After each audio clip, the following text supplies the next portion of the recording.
Olá, como você está? Seja bem-vinda, seja bem-vindo a mais um episódio da série Valor para a sua empresa, no portal Pensamento Corporativo. Hoje eu trago Eduardo Galvão, um grande especialista em relações governamentais, relações institucionais. O Eduardo Galvão é diretor de relações governamentais da BCW, Burson, Cohn Wolfe. É professor de Relações Institucionais e Políticas Públicas no IBMEC.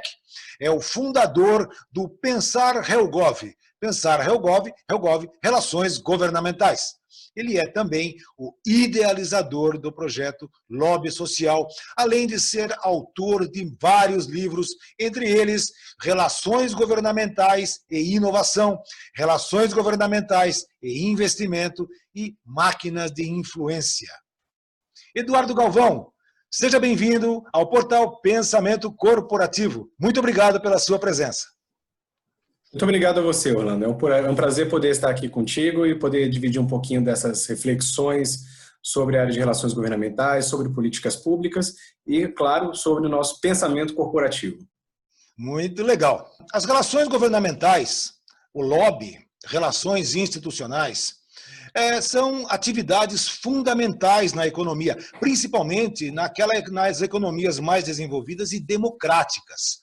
Porque é por meio das relações governamentais e da atividade daquele profissional que exerce as relações governamentais que o mundo corporativo, que as empresas e as sociedades levam os seus anseios, os seus desejos, as suas necessidades para o setor legislativo, para quem está fazendo as leis. E da mesma forma, esse profissional de relações governamentais, ele traz as oportunidades do setor legislativo para a economia, para a sociedade, para as empresas.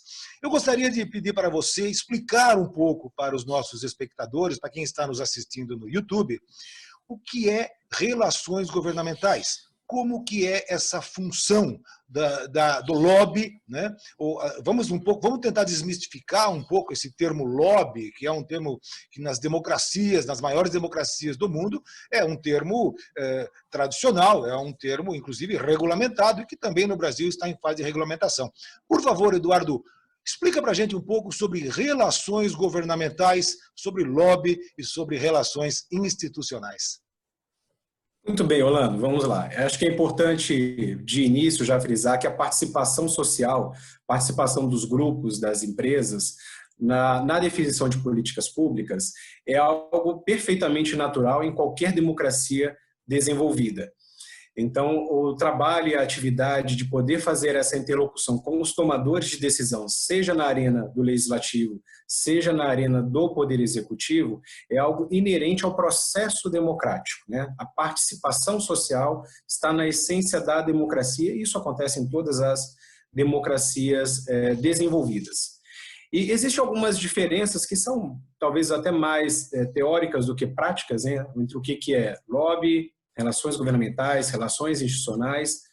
Para falar um pouco da questão do lobby, primeiro que existe um estigma muito grande, né, em relação a esse termo, e isso não é uma exclusividade do Brasil, isso acontece em todos os lugares onde há essa interlocução entre setor público e setor privado, né, mas esse estigma ele vem muito por causa de uma associação que é equivocada entre lobby e corrupção. A gente podia aqui falar de alguns aspectos mais conceituais, teóricos, né? Mas eu acho que é suficiente a gente resumir em 2 pontos.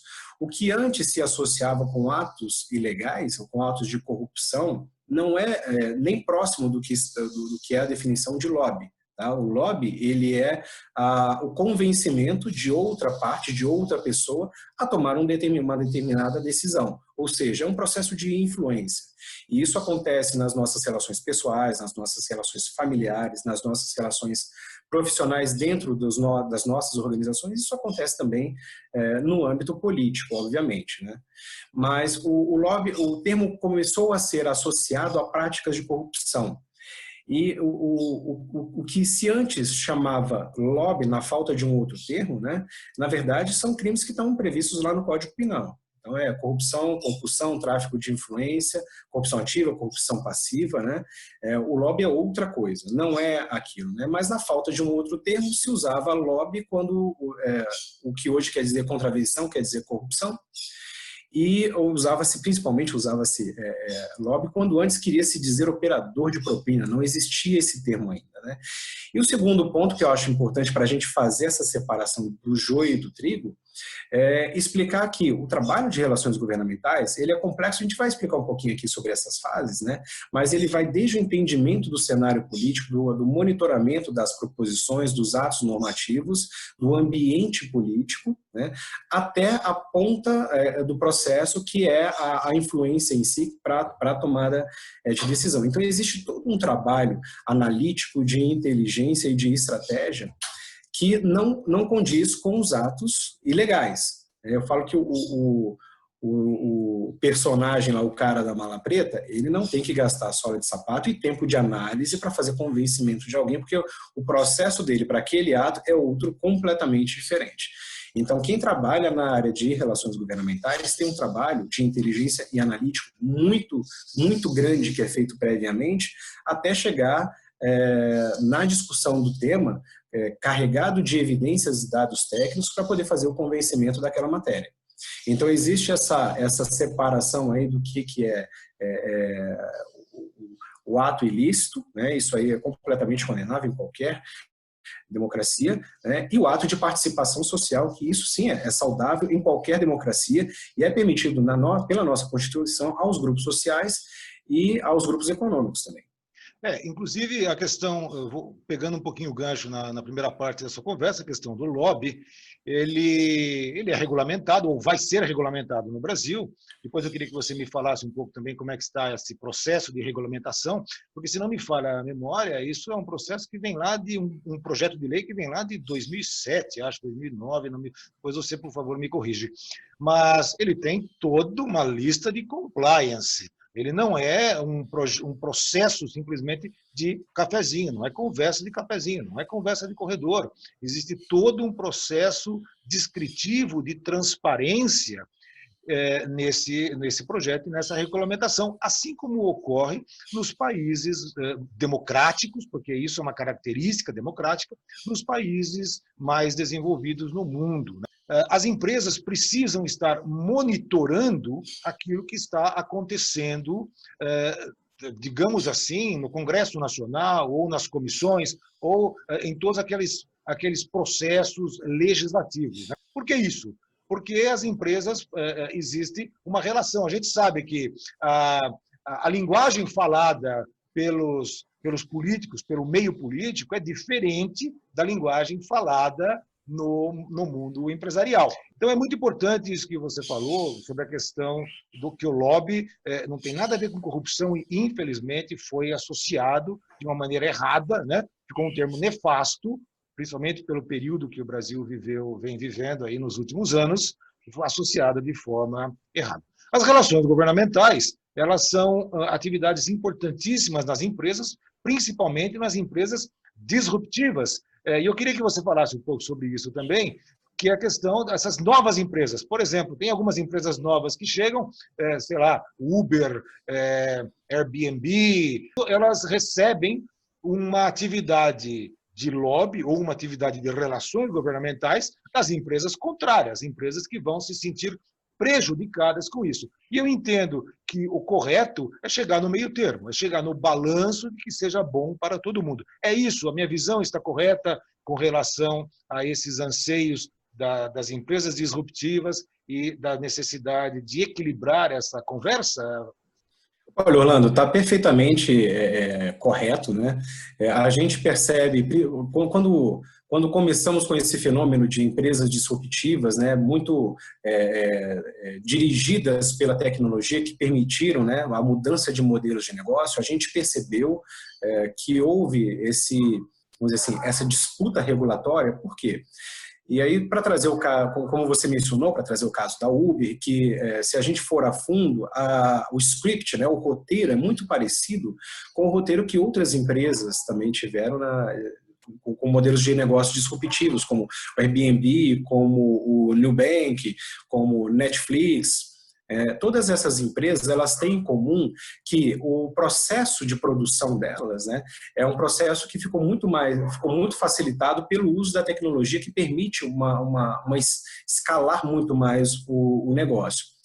E essas empresas com modelos disruptivos, elas entram para concorrer no mercado com empresas já estabelecidas que operam em relativa harmonia de concorrência com seus pares ali. Então, por exemplo, o Uber veio concorrer com os outros modelos de transporte. Já existiam empresas e sindicatos de operadores daquele serviço já estabelecidos em relativa concorrência, né? A mesma coisa é Airbnb em relação aos hotéis, e por aí vai. O que ocorre é que, mesmo construindo um novo modelo de negócio que traz novos clientes que não faziam parte daquele market share, né, essa empresa ela funciona como um novo concorrente, como um novo player. Então, acaba que existe uma disputa ali por aqueles market shares. Então, logo em seguida da entrada desses novos players, existe a reação de quem já estava estabelecido naquele mercado, porque sente os efeitos da concorrência. Então, normalmente, o que os setores já estabelecidos buscam é uma equivalência de custos, né, em relação ao novo entrante, que tem um modelo de negócio novo e não tem regulação para isso. Então, busca uma equiparação de custos, busca uma equiparação de barreiras de entrada e tentar deixar o mercado um pouco menos desvantajoso para eles. Porque como já estão estabelecidos há muito tempo, já existe regulação, já existe uma série de regras que tem que cumprir, existem barreiras de entrada para o negócio e que isso não ocorre para os novos entrantes, porque é um modelo novo, é uma economia nova, é um serviço novo. Então, com a entrada desse novo concorrente, quem já está estabelecido reage, querendo equiparar os custos e as barreiras. E, por conseguinte, existe a contrarresposta, né, das empresas disruptivas que começam, então, a ter que discutir nessa disputa regulatória sobre aquele mercado. Então, isso acontece, a gente percebeu em relação a esses grandes negócios disruptivos que todos tiveram que fazer a sua atividade de relações governamentais para poder discutir as políticas públicas de regulamentação para esse novo negócio. E falando aqui agora da questão da regulamentação, que foi o primeiro ponto que você trouxe, de fato, nós não temos ainda no Brasil o que a gente poderia chamar de uma lei do lobby. Tá? Mas nós temos uma regulamentação que já está estabelecida e que ela é difusa. Eu estou falando isso porque nós tivemos um trabalho de pesquisa para fazer uma radiografia do que é a atual legislação americana sobre o lobby. Então, nós identificamos ali quais são os pontos que foram regulamentados. Por exemplo, a questão da quarentena ou da porta giratória, da doação para campanha, doação de presentes, do registro de reuniões, são, se não me engano, 9 pontos que são regulados pela legislação americana. As informações elas devem se tornar públicas também ou não? Faz parte disso, da lista? A publicidade? Hoje já existe na legislação na regulamentação para as reuniões com o governo federal, com o Poder Executivo, que haja essa divulgação de quem está encontrando com quem, quando e com que pauta. Isso já existe. Tá? Já existe no Poder Legislativo também a divulgação das audiências públicas. Algumas coisas que não estão reguladas, não entram nessa regulação, mas por uma opção legislativa, que são, por exemplo, as reuniões que acontecem em gabinetes de deputados. Essas reuniões não têm esse caráter publicizado como existe nas audiências públicas. Tá? Mas esse é um ponto que tem na legislação americana e nós temos uma regulamentação a esse respeito aqui no Brasil. Não é exatamente igual porque são escolhas, né? Cada país regula de uma determinada forma.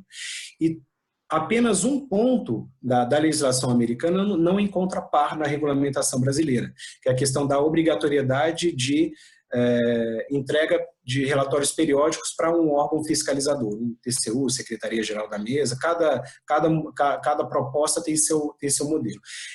Isso não existe no Brasil por uma opção legislativa, não por uma omissão. Então, de todos os pontos que dos 9 pontos que tem na regulamentação americana, 8 nós já temos aqui no Brasil, só que distribuídos em legislações diferentes. Aí você tem o regimento das casas, da Câmara, do Senado, você tem a lei da empresa limpa, você tem o Código de Conduta da Alta Administração Federal. Então, essas regras, elas estão pulverizadas. Então, tudo que tem na legislação americana, ou pelo menos mais de 90%, nós temos aqui no Brasil. O que não existe é uma lei unificando todas essas obrigações que a gente possa chamar de lei do lobby aqui no Brasil. Mas, pelo que eu tenho acompanhado, essa lei do lobby, existe um projeto de lei, se não me falha a memória, ele teve início em 2007 ou 2009, acho que foi o deputado Carlos Zaratini que deu início a isso. Depois, acho que em 2015 ou 2016, a deputada Cristiane Brasil assumiu a responsabilidade por isso. Esses 2 deputados, acho que não estão, pelo menos a Cristiane Brasil não está agora, né, em mandato, e o projeto de lei, ele, pelo que eu entendo, ele foi aprovado nas comissões, mas ele está pendente de alguma sanção, ou ele ainda está pendente de ser aprovado em definitivo, porque são 10 anos ou 13 anos, digamos assim, que esse projeto está tramitando. Ele é muito importante, ele é uma característica dos países democráticos, é absolutamente necessário, e como você falou, existe eu vi alguma coisa no Ministério do Trabalho, parece que tem já definição do que de quais são as funções desse profissional. Esse projeto, qual é a tua expectativa? Esse projeto vai andar ou vai continuar patinando por mais algum tempo, Eduardo? Bom, vamos lá. Em relação à definição do Ministério do Trabalho, o que acontece é que o Ministério do Trabalho entendeu a atividade de relações governamentais como uma atividade formalmente legal, legítima, né? Então, incluiu no seu cadastro de atividades a atividade de relações governamentais, definindo inclusive o que faz, quais são as competências, e é uma infinidade de competências ali, são muitas competências mesmo. Então já traz, vamos dizer assim, do ponto de vista de governo, já traz uma aceitação quanto a essa atividade como sendo legítima, como sendo algo formal e que você registra na carteira de trabalho que você é um profissional de relações governamentais. Então, é um reconhecimento por parte do governo da legitimidade dessa atividade, que estava sob essa sombra, não sob um aspecto formal, né, mas sob um aspecto cultural, tinha essa sombra e essa dúvida em relação à atividade. Então, esse reconhecimento por parte do Ministério do Trabalho é algo muito, muito importante para nós profissionais, porque dignifica a nossa atividade. Em relação dignifica ainda mais, né? Mas em relação ao projeto de lei... Só para complementar, nas empresas que eu trabalhei, tive a felicidade de trabalhar em empresas multinacionais do setor automotivo, de várias nacionalidades. A área de relações governamentais, ela tem status de diretoria. É uma área muito importante no processo. E não só na indústria automobilística, como em vários setores também, né? Assim, você sabe que as multinacionais, elas foram um grande vetor em diferentes momentos de abertura econômica para a implementação, vamos dizer assim, para a inserção dessa atividade na nossa cultura democrática. Como em outros países, aqui a gente teve muitas multinacionais do setor automobilístico vindo dos Estados Unidos, vindo da Alemanha, onde a atividade já era mais tradicionalmente instituída. Então, essas empresas trouxeram para o Brasil, com a sua cultura corporativa, com o seu pensamento corporativo, trouxeram, né, a atividade de relações governamentais e as suas diretorias, né, que tem um caráter estratégico, né, a área de relações governamentais, para poderem fazer a interlocução do governo e definirem políticas públicas para esses setores, né? Então, as multinacionais tiveram um papel fundamental na inserção da atividade na cultura política do Brasil. E para falar do projeto de lei, o projeto de lei é um projeto de 2007 do deputado Carlos Zaratini, né? E ele já foi aprovado na Comissão de Constituição e Justiça, com um substitutivo que foi redigido, que foi relatado pela deputada Cristiane Brasil.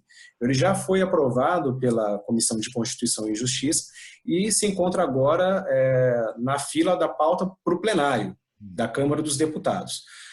Ocorrendo a aprovação no plenário da Câmara, o projeto segue para análise pelo Senado Federal e só a partir daí, caso venha a ser aprovado, é que ele segue para a sanção presidencial. Então ainda temos algum tempo pela frente e, bom, eu não tenho, falando de uma percepção muito pessoal, eu não tenho expectativas de que vá, pelo menos por enquanto, principalmente pela questão da nossa pandemia. Tudo que está sendo pautado no plenário são questões que estão direta ou indiretamente relacionadas a esse problema emergencial da pandemia. Então, não tenho expectativas de que, no curtíssimo prazo, tenhamos alguma movimentação em relação ao projeto de regulamentação do lobby. Mas é importante que nós pontuemos isso aqui nessa conversa do pensamento corporativo para mostrar o grau de seriedade e credibilidade da atividade de lobby. Tanto é que há um projeto de lei, ela é regulamentada nos países mais desenvolvidos do mundo, e no Brasil assim também o será. Correu, eu toquei no ponto do setor automobilístico e de que as grandes empresas elas possuem atividades de relações governamentais e relações institucionais com status de diretoria. E a razão disso não é para se negociar exclusivamente puxando a brasa para a sardinha do setor. Não é só isso. É importante também, eu acho, Eduardo, a gente trazer aqui para o portal do pensamento corporativo, para o mundo corporativo, que nós sabemos que, às vezes, os legisladores eles acabam escorregando na aprovação de alguma lei. Quando eu digo escorregar, significa que nós tivemos aí casos de deputados que assinam sem ler, não sabem o que estão assinando. Então, muitas vezes, não é para que uma empresa... Vamos levar... Deixa eu tomar aqui como exemplo a questão do setor automobilístico. Nós hoje estamos com a nova tendência, carros elétricos, carros autônomos, e isso muda, requer investimentos. A indústria automobilística não muda um projeto, um conceito da noite para o dia. Então, por exemplo, imagine que alguém coloque um projeto e esse projeto avance, obrigando a partir daqui a pouco tempo não se produzir mais carros a combustão e produzir no Brasil somente carros elétricos. Isso é tecnicamente impossível de acontecer. Então, é fundamental que as empresas tenham alguém entendendo essa linguagem e fazendo essa interlocução entre o mundo político, entre o setor legislativo e as demandas, as necessidades e a realidade do mundo empresarial. Isso também ocorre em casos de necessidade da sociedade, né, Eduardo? Saindo um pouquinho do mundo corporativo, saindo um pouquinho agora da questão das empresas, e aquilo que é interesse social, a legislação que possa abranger e satisfazer o interesse social. Então, é fundamental que tenha também esse monitoramento e essa interlocução. Eu queria ouvir um pouco de você sobre esse trabalho na área social, sobre esse trabalho, dessa interlocução da necessidade de levar as necessidades da área social para o aspecto legislativo e trazer as oportunidades do aspecto legislativo para a área social. Isso mesmo, Orlando. Muito interessante você tocar nesse ponto. Você sabe que há alguns anos, alguns 4 ou 5 anos, o governo federal já tem dirigido uma cultura de políticas públicas baseadas em evidência. Então, são critérios objetivos, critérios científicos para a tomada de decisão que tem ali depois, claro, seu caráter político também. Mas isso transborda para a nossa área de relações governamentais porque nos dirige também para um diálogo muito mais técnico. né? E quando a gente faz esse diálogo, e como você mesmo diz, é um trabalho, sim, de tradução de linguagens, né, de um mundo que é um mundo empresarial, que tem a sua linguagem, para um outro mundo, que é o mundo político, que tem a sua própria linguagem, a sua própria dinâmica, né? Então, a gente tem que entender como funcionam esses dois mundos e poder fazer essa tradução da linguagem. Quando a gente vai lidar com o setor público, a gente não tem que ter em vista apenas o ganho individual da empresa ou do setor porque quer faturar mais ou qualquer coisa do tipo. Quando a gente vai trabalhar com políticas públicas, a gente está trabalhando também com a sociedade. Então, é o que a gente fala que tem que ser um ganha, ganha, ganha. O nosso trabalho é identificar quais são os interesses e as necessidades envolvidas entre todos os atores que estão ali. E aí, como eu estou falando de políticas setoriais, eu estou falando da sua empresa, do seu concorrente também, eu estou falando da sociedade, eu estou falando do governo, que todos ali têm os seus interesses, os seus objetivos. Então, quando nós conseguimos encontrar um caminho onde você satisfaça em maior ou menor grau aqueles interesses e as necessidades, né, das três pontas, você consegue fechar uma política pública, a gente fala que é uma política redonda. Está trazendo um ganho social, está ajudando o governo no atingimento dos seus objetivos e está também contribuindo para o crescimento da empresa. Então, quando a gente consegue encontrar esse caminho que atende todas essas partes e a gente consegue equilibrar e convergir os interesses, a gente consegue chegar numa política pública que é uma política pública equilibrada e bem estabelecida, que vai ser benéfica tanto para o país quanto para o grupo empresarial, o grupo social.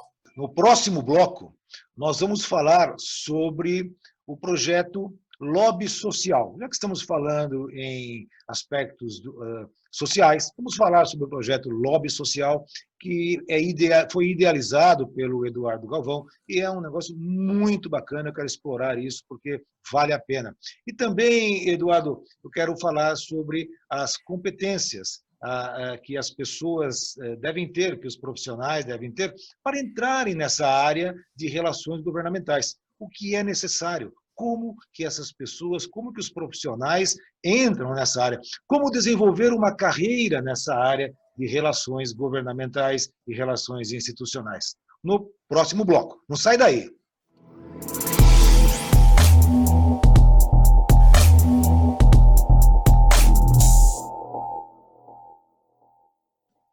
Eu estou conversando com Eduardo Galvão, um especialista em relações governamentais, relações institucionais. Ele é diretor de relações governamentais da BCW, Burson, Cohn & Wolff. Ele é professor de relações institucionais e de políticas públicas do IBMEC, fundador do Pensar HelGov e é idealizador do projeto Lobby Social. Também é autor de vários livros sobre relações governamentais e inovação.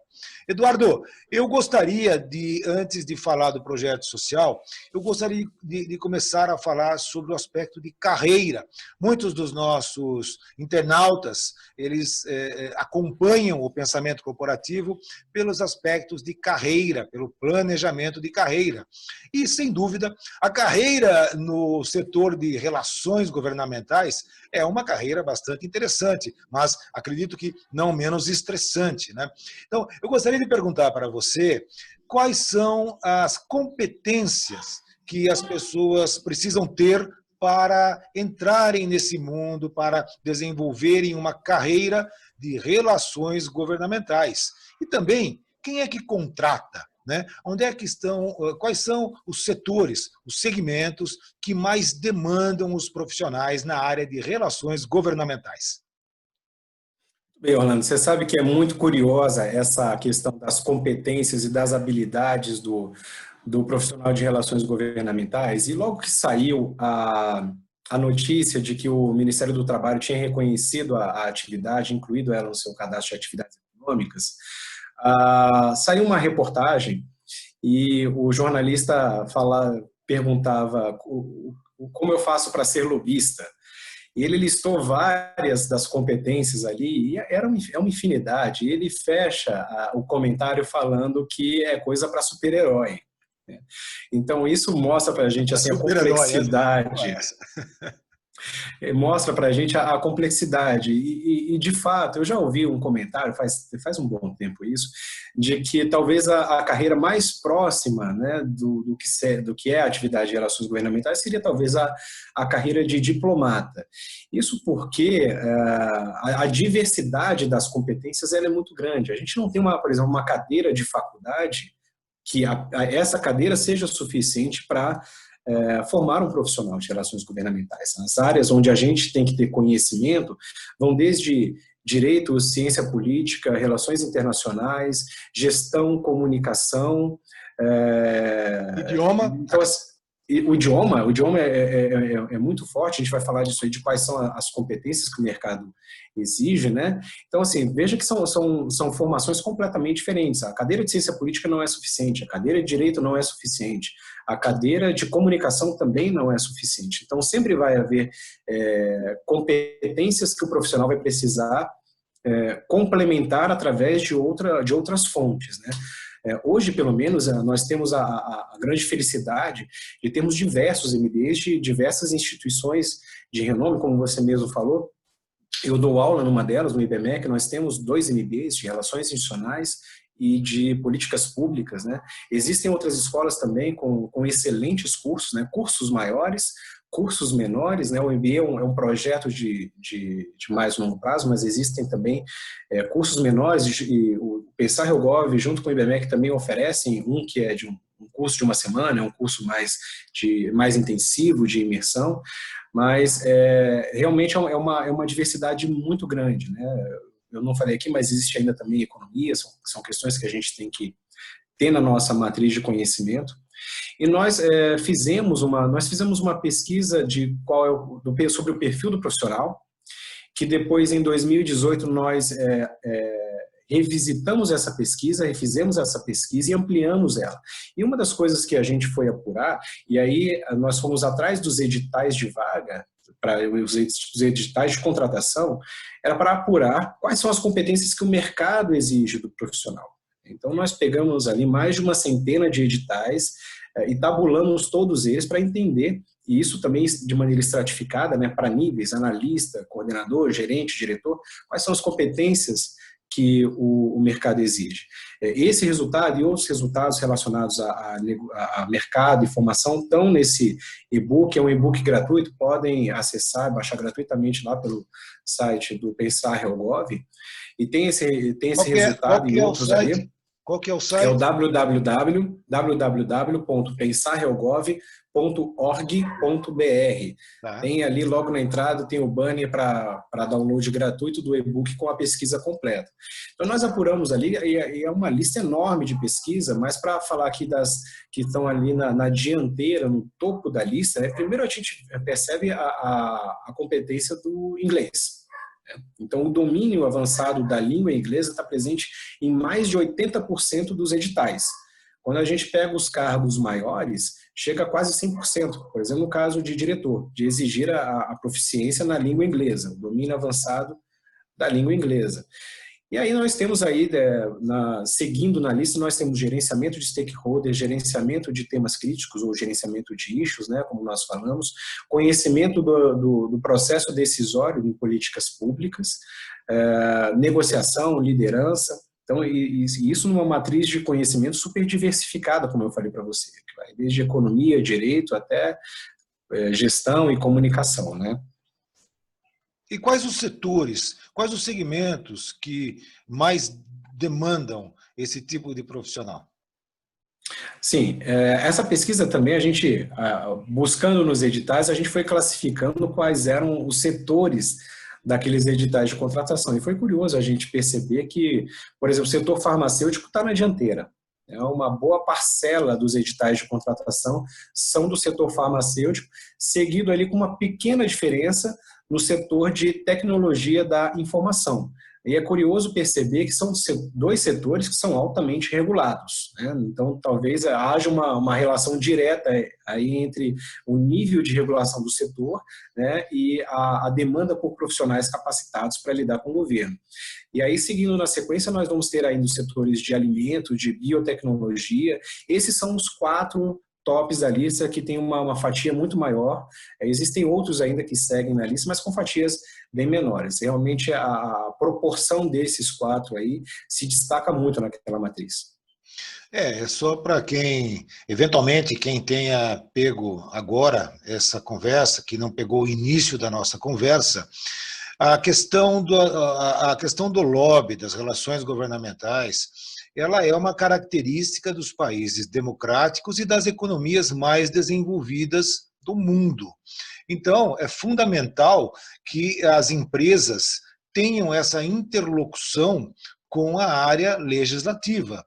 E é por isso que não é que o fato de uma empresa ter uma atividade ou ter a maior demanda pelo lobby, pelas relações governamentais, faz dela uma empresa que está interessada exclusivamente em puxar a brasa para a sua sardinha. Não é assim que funciona. Muitas vezes é importante, na maioria das vezes, ou na quase totalidade das vezes, é fundamental que as empresas monitorem o que ocorre no processo legislativo para evitar, eventualmente, algum jabuti em cima da árvore, não é verdade? Que isso pode atrapalhar os negócios, como eu citei há pouco, o caso de alguém que queira colocar para o próximo ano ou para daqui 2 anos uma lei que obrigue todas as montadoras a produzirem, somente venderem carros elétricos no Brasil. Isso é impossível por várias questões, não simplesmente pelo aspecto da infraestrutura, mas também pela questão do investimento, pela questão técnica. Você não muda isso da noite para o dia num processo produtivo. Então, como o Eduardo falou, uma das competências necessárias para esse profissional são conhecimentos de economia. Isso é fundamental, porque muitas vezes um impacto negativo em alguma dessas áreas, em algum desses segmentos, afetam setores diretamente da economia, afetam empregos e pode gerar problemas muito maiores lá na frente. Eduardo, eu quero agora entrar na questão social, na questão dos aspectos da sociedade. E você tem um projeto muito bacana, é um projeto social, chama Lobby Social, é isso? E onde você é idealizador. E, se não me falha a memória, é onde você capacita profissionais para isso, ou você dá condições para que profissionais ou futuros profissionais tenham os primeiros contatos com as relações governamentais. Eu gostaria que você dissesse um pouco para nós como é esse seu projeto do Lobby Social. Tá bem, Orlando, obrigado. Eu gosto muito de falar desse projeto, porque eu acho que é um projeto belíssimo. Ele já como ideia, ele já teve diferentes nomes, diferentes formatos, né? A intenção de criar um projeto como esse já vem de alguns anos, né? A vida toda eu tive envolvido em algum projeto social, algum projeto para auxílio para grupos menos favorecidos. E, bom, a gente vê que são práticas comuns, né, a doação de alimentos, doação de roupas, né? Então eu queria fazer uma ação social, só que em vez de entregar roupa, alimentos ou produtos de primeira necessidade, dessa vez a gente queria discutir política pública, a gente queria entregar políticas públicas. Então, no final do ano passado é que a gente conseguiu, vamos dizer assim, formatar esse projeto na forma como ele é hoje. E a ideia do lobby social é a gente poder prestar um auxílio para grupos desfavorecidos, para grupos vulneráveis. Isso por quê? Orlando, é natural, é da lógica que a atividade de relações governamentais ela seja predominantemente praticada por grupos econômicos. Tá? Isso por uma razão muito simples. Existem custos envolvidos, né? Existem custos de pessoal, existem custos de infraestrutura, né? Desde até a gasolina ou o transporte que você vai pegar vai ter algum custo isso aí. Então, para ter esse custo, alguém tem que, vamos dizer, bancar esse custo. E normalmente os grupos econômicos que bancam esse custo para defenderem as suas pautas, as suas agendas, o seu projeto de país, né? E acaba que grupos menos favorecidos não têm recursos ou não têm organização suficiente para poderem defender as suas pautas. Então, a ideia do lobby social era poder dar esse atendimento social, esse atendimento para esses grupos, de maneira gratuita, de maneira pro bono, para a gente poder identificar quais são as vulnerabilidades de alguns determinados grupos e poder defender políticas públicas favoráveis a eles. Então, nesse sentido, a gente foi evoluindo a ideia do projeto, né? Hoje, o projeto ele já está rodando, nós temos voluntários que participaram de um edital para chamamento, de seleção para esses voluntários. E a ideia é a gente poder, dentro de um dos objetivos do desenvolvimento sustentável, defender uma determinada agenda para um determinado grupo que não tem sequer o conhecimento de que pode ter acesso ao poder público para a discussão de políticas públicas que sejam favoráveis para aquele grupo social. Então, trabalhando dessa forma, a gente consegue tanto prestar esse serviço de interesse social para esses grupos vulneráveis, a gente consegue trazer alunos de graduação para dentro desse projeto, eles é que vão operar esse projeto, eles é que vão trabalhar com a definição da política pública, com o grupo vulnerável, e a gente vai estar oferecendo para esses colaboradores, para esses voluntários, uma primeira experiência profissional. Esse é um mercado cuja porta de entrada é muito pequena. Existe uma exigência muito grande de competências, e é um mercado aquecido, onde as pessoas são contratadas, vão de um lugar para outro, mas a porta de entrada é muito pequena. São poucos os lugares que oferecem uma primeira experiência profissional, embora todos exijam, né, uma primeira experiência profissional. Então, a gente dá essa oportunidade para que esses jovens tenham essa primeira experiência profissional. Nós temos alguns alunos de graduação, que são quem operam o projeto, nós temos alguns alunos que são de pós-graduação e que estão recebendo uma primeira experiência na parte de gestão de equipe. Então, é um projeto onde a gente consegue oferecer diversos serviços sociais e, dessa forma, tanto atender o grupo vulnerável, quanto também dar essa primeira oportunidade para esses jovens profissionais. Oh, é sensacional. E quem quiser maiores detalhes sobre esse projeto, também tem um site, tem um endereço, não? Qual que é? Lá no site do Pensar Realgov nós temos um link, mas o projeto tem um site específico para ele, que é o lobbysocial.com.br. Lá tem todas as informações, tem o edital passado, tem a fase em que estamos agora, tem alguns artigos, algumas postagens. É um projeto bem bacana e convido todos para que possam ir lá conhecer esse projeto. Não, primeiro, parabéns a vocês e a você pela idealização desse projeto. Eu veja como você falou, né? É uma área, os segmentos que demandam esses profissionais, uma das competências exigidas é experiência prévia, né? Então, e é muito difícil, como você disse, é uma porta de entrada muito estreita, né? E aculturar as pessoas para as relações governamentais, para desenvolver políticas públicas favoráveis às sociedades de forma correta, isso é uma das bases sólidas de um processo democrático, da democracia. E muito legal, você está de parabéns, viu? E eu realmente gostei muito, eu tive a oportunidade de olhar o projeto Lobby Social e me chamou muito a atenção. Eduardo, nós estamos chegando ao final aqui do nosso tempo. Tem alguma mensagem que você gostaria, uma mensagem final que você gostaria de deixar? Primeiro, para as empresas com relação à atividade de relações governamentais. Segundo, para as pessoas que querem desenvolver uma carreira nesse setor. Se você pudesse deixar essas duas mensagens, eu acho que seria muito importante para esse momento. Bom, Orlando, olha, para as empresas e para as pessoas que enxergam a atividade ou que participam, que percebem uma necessidade dessa atividade, eu diria que não é só uma possibilidade nossa. Eu acho que é nossa obrigação como cidadãos, como no caso das empresas, como quem está investindo no país, eu acho que é nossa obrigação participar do processo de definição de políticas públicas. Vamos trocar de cadeira, vamos nos colocar na cadeira do decisor. Imagina que você está de manhã tratando sobre aposentadoria, no começo da tarde você está tratando sobre instalação de usina nuclear e no final da tarde você está tratando de projetos de segurança contra terrorismo. Então, veja que a matriz de temas para serem decididos é enorme. E é simplesmente impossível que o decisor público ele tenha um conhecimento profundo sobre todos esses temas. Então, é uma obrigação da sociedade subsidiar o tomador de decisão, não só com informações, com evidências técnicas, mas também com a nossa perspectiva, como a gente enxerga o mundo, quais são as consequências que determinada decisão pode ter para determinados segmentos sociais. A decisão pública ela fica muito mais rica quanto maior for a participação social nesse processo. Então, é muito importante que as empresas tenham um corpo técnico qualificado, que tenha a capacidade de fazer essa interlocução e esse diálogo de maneira técnica, de maneira ética, com o setor público, para um aprimoramento das nossas políticas públicas e para um aprimoramento do nosso país. Em relação aos profissionais, eu só posso dizer que é uma atividade apaixonante.